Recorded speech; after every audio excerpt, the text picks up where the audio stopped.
Hello friends, welcome in our channel. आज हम लोग इंग्लिश बोलना सीखेंगे एक शॉर्ट स्टोरी के माध्यम से। तो चलिए इसे स्टार्ट करते हैं। उससे पहले आप ये स्टोरी पूरा देखें। उम्मीद है ये आपको ज़रूर पसंद आएगा। वीडियो को लाइक और सब्सक्राइब जरूर करें। तो चलिए स्टार्ट करते हैं। पहले इसे हिंदी में पढ़ते हैं। एक लड़का था जिसकी उम्र 21 साल थी और उसने 6 महीने पहले ही ग्रेजुएशन की थी और अब वो नौकरी की तलाश में इधर उधर भटक रहा था। वैसे वह आगे की ओर पढ़ाई करना चाहता था, लेकिन आगे की पढ़ाई करने के लिए उसे पैसों की ज़रूरत थी जो कि उसके पास नहीं थे। तो चलिए इसे अब इंग्लिश में देखते हैं। There was a boy who was 21 years old and had just graduated 6 months ago. इसका हिंदी है कि कहीं पे एक लड़का था जो कि 21 साल का था और वो अभी अभी 6 महीना पहले ही ग्रेजुएशन कंप्लीट किया था। नेक्स्ट है he was looking for a job and wandering around. वो जॉब के लिए इधर उधर भटक रहा था। नेक्स्ट है he wanted to study further, यानी कि वो आगे की पढ़ाई करना चाहता था। फर्दर मतलब आगे की पढ़ाई। However, he needed money for his further studies, जिसके लिए कि उसे ज़्यादा पैसों की ज़रूरत थी, which he didn't have, जो कि उसके पास नहीं था। On top of that, ऊपर से he came from a poor family, वो जो है गरीब परिवार से बिलोंग करता था। गरीब परिवार से मतलब कि उसके फैमिली वाले गरीब थे, वो गरीब था। तो चलिए अब नेक्स्ट आगे पढ़ते हैं। नेक्स्ट है उस लड़के के पिता गांव में एक छोटी सी दुकान चलाते थे, लेकिन अब उनका काम सही से नहीं चल रहा था। उस लड़के की 2 बड़ी बहनें और एक छोटा भाई था और वो चाहता था कि जितनी जल्दी हो सके उसकी जॉब लग जाए ताकि वो अपने बहनों की शादी और अपने परिवार की मदद कर सके। तो चलिए इसे इंग्लिश में देखते हैं। The father of that boy used to run a small shop in a village. उसके पिताजी जो हैं वो गांव में ही छोटी सी दुकान चलाते थे। But now his business was not going well. लेकिन अब उनका बिजनेस जो है अच्छा नहीं चल रहा था।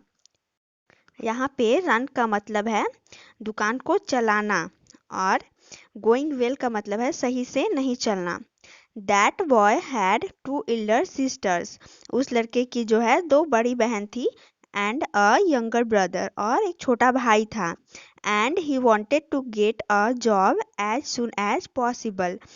इसीलिए वो जो है जल्दी से जल्दी चाहता था कि उसे जॉब मिल जाए, so that he could support his family and get his sisters married, जिसके वजह से उसे जॉब मिल जाए और वो अपने बहनों की शादी कर पाए और अपने फैमिली की मदद कर पाए।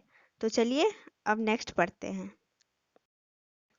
आगे है वो दिन रात नौकरी की तलाश करता रहा, लेकिन उसे नौकरी नहीं मिली। अंत में उसने उम्मीद छोड़ दी और नौकरी की तलाश करना बंद कर दिया। अब वो अपना खुद का कुछ काम करना चाहता था। तो चलिए अब इसे इंग्लिश में देखते हैं। He searched for a job day and night.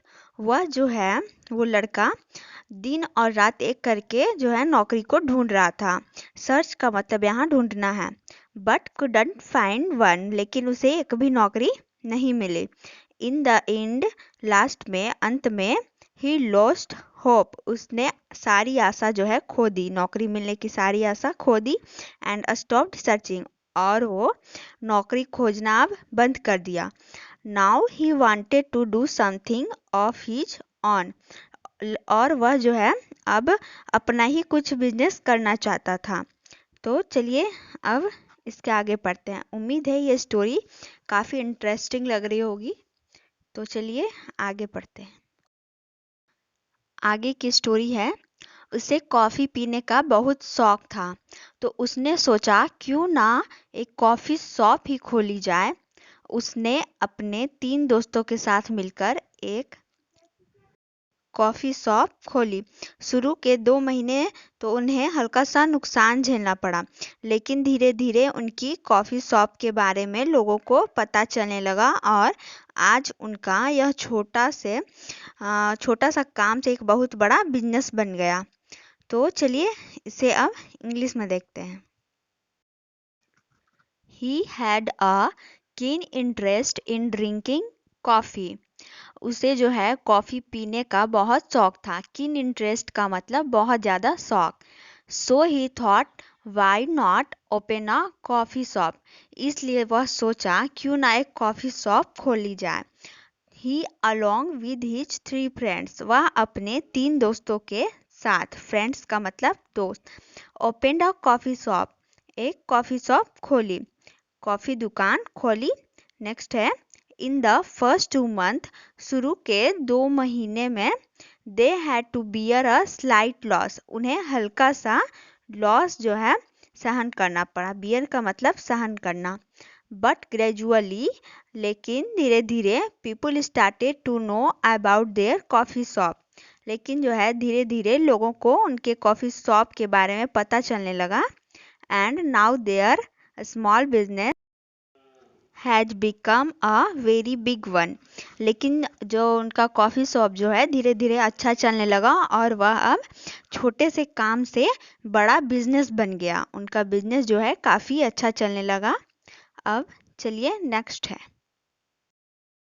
Next है उसने अपने घर वालों को गांव से शहर में अपने पास रहने के लिए बुला लिया और अपनी दोनों बड़ी बहनों को शादी भी कर दी। अब वो इस बात को सोचकर बहुत खुश था कि अच्छा हुआ उसे नौकरी नहीं मिली थी, क्योंकि अगर उसे नौकरी मिल जाती तो आज वो इतना कामयाब नहीं होता जितना कि अब है। तो चलिए अब स्टोरी को आगे कंटिन्यू करते हैं इंग्लिश में। He called his family from the village to live with him in the city.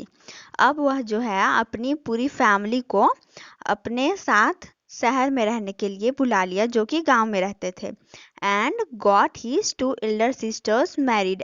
और जो है वो अपनी दोनों बड़ी बहनों की शादी भी कर दी। Now he was very happy. अब वह बहुत ज़्यादा खुश था। Now he was very happy thinking that it was good. वह मतलब कि बहुत ज़्यादा खुश था यह सोचकर कि अच्छा हुआ। He didn't get a job because if he had